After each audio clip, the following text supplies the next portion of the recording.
Hey everyone, it's John. Welcome to the channel where I talk about lots of different topics in clear natural English and then quiz you on your listening skills. このチャンネルはいろんなトピックを優しい自然な英語で話します。クイズも頑張ってください。Today I'm talking about the best things about living in Japan. This is nice. Let's go. Now, perhaps it's an obvious one, but I'm going to start with public transport in Japan because I don't think any countries can beat Japan when it comes to public transport, especially the UK. Buses in the UK are not so bad, but trains, for some reason, it's very complicated why, but they are terrible. They are overpriced, always late, and just generally But there's a lot of nice things to say about Japan's trains. Firstly, they are always or nearly always on time. I tell my friends in the UK, you could set your watch to the time that the trains arrive. They are that reliable. And also they're generally very quiet and peaceful. It's very rare that you find someone, breaking the rules and talking on their phone. Japanese buses I find are very similar. Unless the weather is really bad, they're generally on time and again, very quiet. Of course, another great thing is that if you use buses and trains to commute to work, quite often your company will pay for your monthly bus fare, train fare, whatever it might be. Come on, UK. Somewhat related, the next thing that I think is wonderful about Japan is the customer service. Anybody who lives in Japan gets absolutely spoilt by how nicely they're treated as a customer. It's actually changed the way I think quite a lot about what I should expect, like my expectations. I don't think it's really a good thing, but I found that even if I've been treated very well as a customer, I will find like those little things, like what happened to me the other day? A cashier gave me my change, and instead of having it in a neat roll of coins, they just kind of threw them down on the, the little tray that you use instead of like having direct contact with the staff. And I found that I was disappointed with the way they had put the change in the tray, which is something that before I moved here, I never would have even thought about as being not rude, but that wasn't good customer service. I don't know, my views have changed quite a lot. And I kind of judge myself for judging those things. Okay, next, moving on to some of the beautiful scenery. Japan has so many beautiful parks, gardens, shrines, temples that are so well looked after and always, very well maintained. It's always nice going to them and walking around whenever you feel like it. I feel like the UK has this as well. I'm not picking sides, but it's definitely something Japan has a lot of, and I really appreciate it. They're also kept so clean, and I don't know if that's thanks to the government, the governing bodies that are in charge of those parks, or if it's the people that visit are always very clean. I think it's a combination of the two. They're just always kept clean, and it's very rare to see rubbish around. Next is safety. It's very rare that I feel in any kind of danger in Japan, just general livelihood. I've heard some people say, oh, you're going to this area, oh, be careful, it's a dodgy area. And I'm like, okay, thanks. But in my head, I'm thinking, really? I think Japan's definition of a rough neighborhood is still pretty safe. Okay, are you ready for some questions? Question 1. How did customer service in Japan change the way that I think?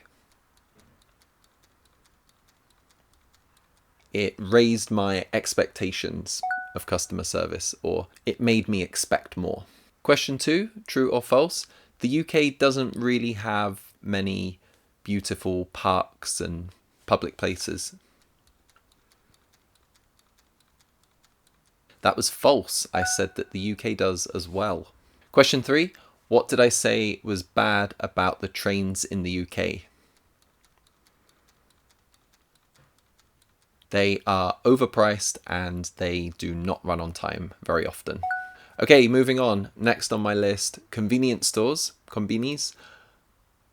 That's it. It says everything in the title, convenience. Next, onsens. I think onsens are a great perk of living in the country. Now, with me having tattoos, you might be surprised that I really enjoy onsens.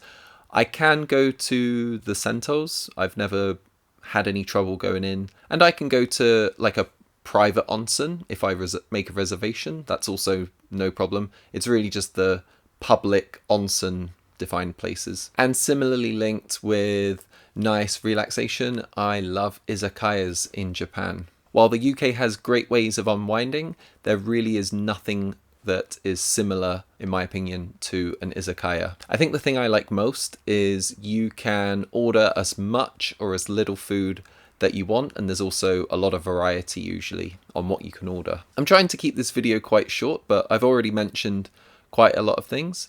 The last thing, which I think is responsible in some way for all of the other things I've mentioned, are the people of Japan. Having communities that are very kind, very thoughtful, allow the country to have all of those things I've mentioned. You couldn't have nice, quiet trains if people didn't respect the rules of those trains. Similar to the parks, if people threw their rubbish away anywhere they liked, you wouldn't have those things for very long. Even the onsens and the izakayas I mentioned wouldn't be as enjoyable if people were not respectful of, noise level and other people's boundaries.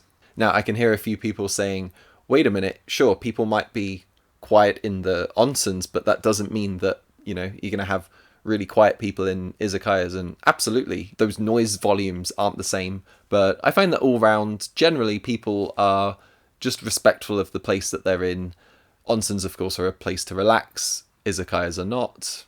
They're a place to have a bit more energy, have a good time. So, maybe it wasn't a good comparison, but I think you know what I mean. All right, last round of questions.